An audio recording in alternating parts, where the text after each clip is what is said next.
Welcome back to the Art of Being Famous on the Freedom Queen podcast. And if you're listening, I hope that you're enjoying it. If you are watching on YouTube, so nice to see you.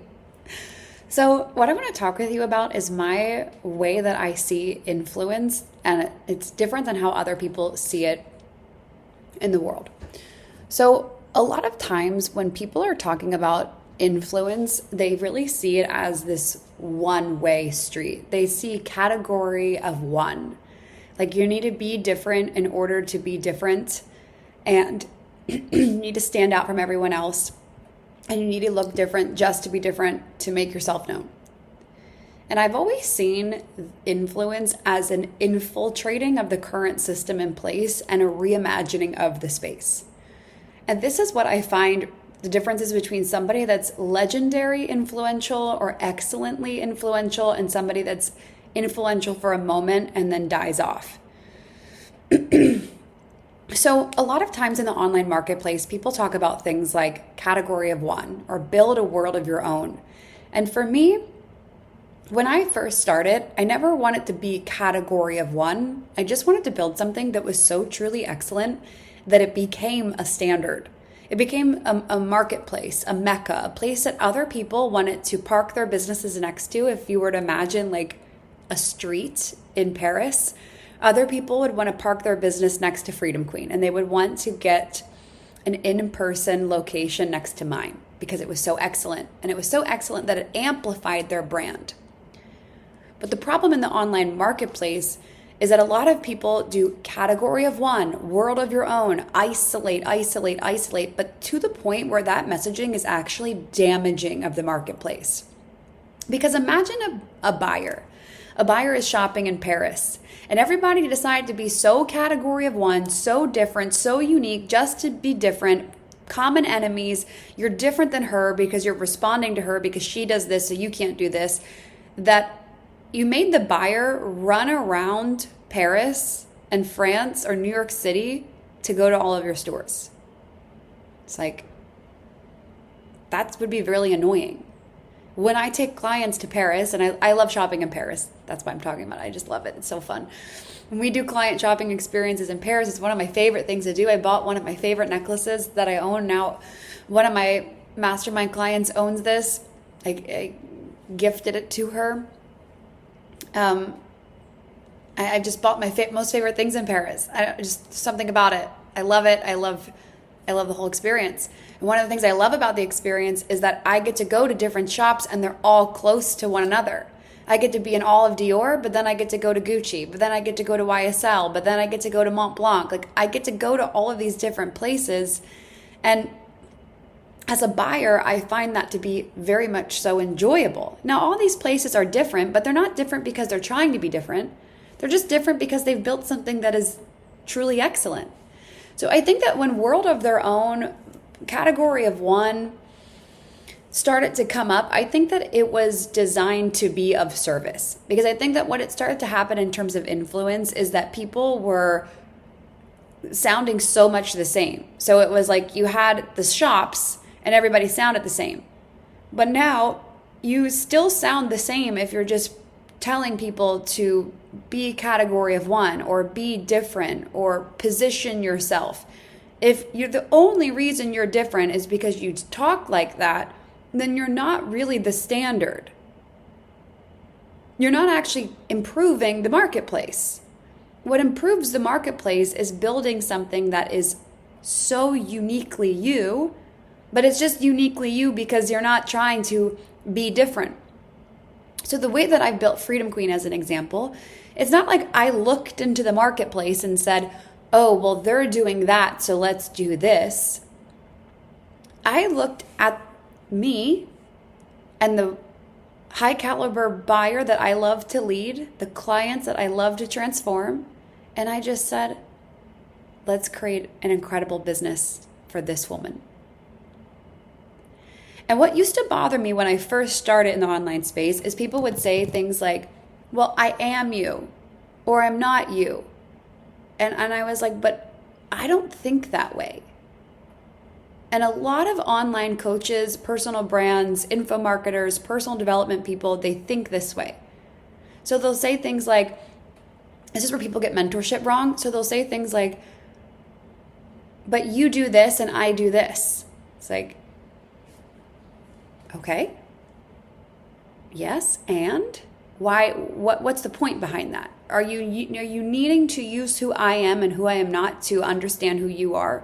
Is that what we're talking about here? So you need to use me as a justification to decide who you are and who you're not. Then you never know who you are if you're always using me to decide who you are and who you're not. So when people first started saying this to me, and I saw it as a pattern within people, I was like, I don't think that way. And I realized that we see influence and building of businesses in entirely different realities.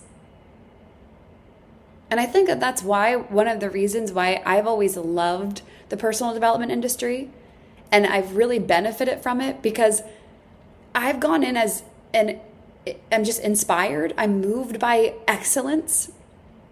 I've always felt like I've made really beautiful, excellent decisions in terms of my own development.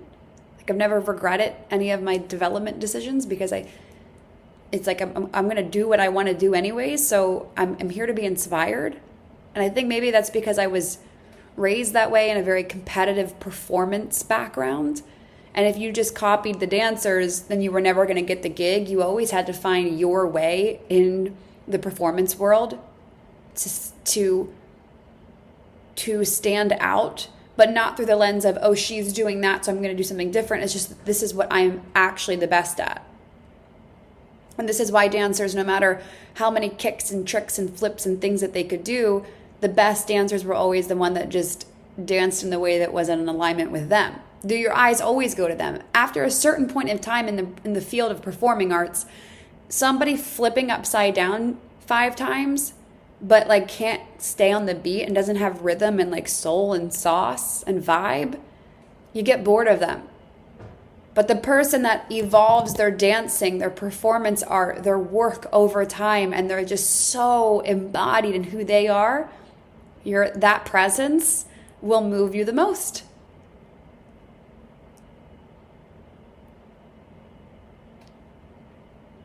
So if you're just trying to stand out, or influence to influence, you will only be influential for a short amount of time.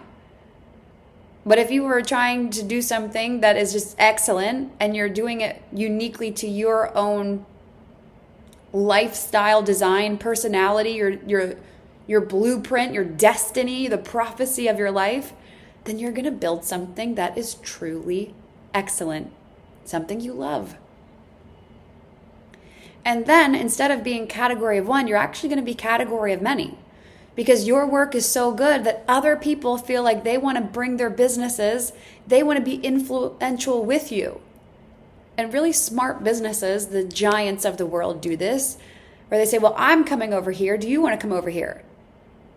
Come sit next to me, because together we can make magic.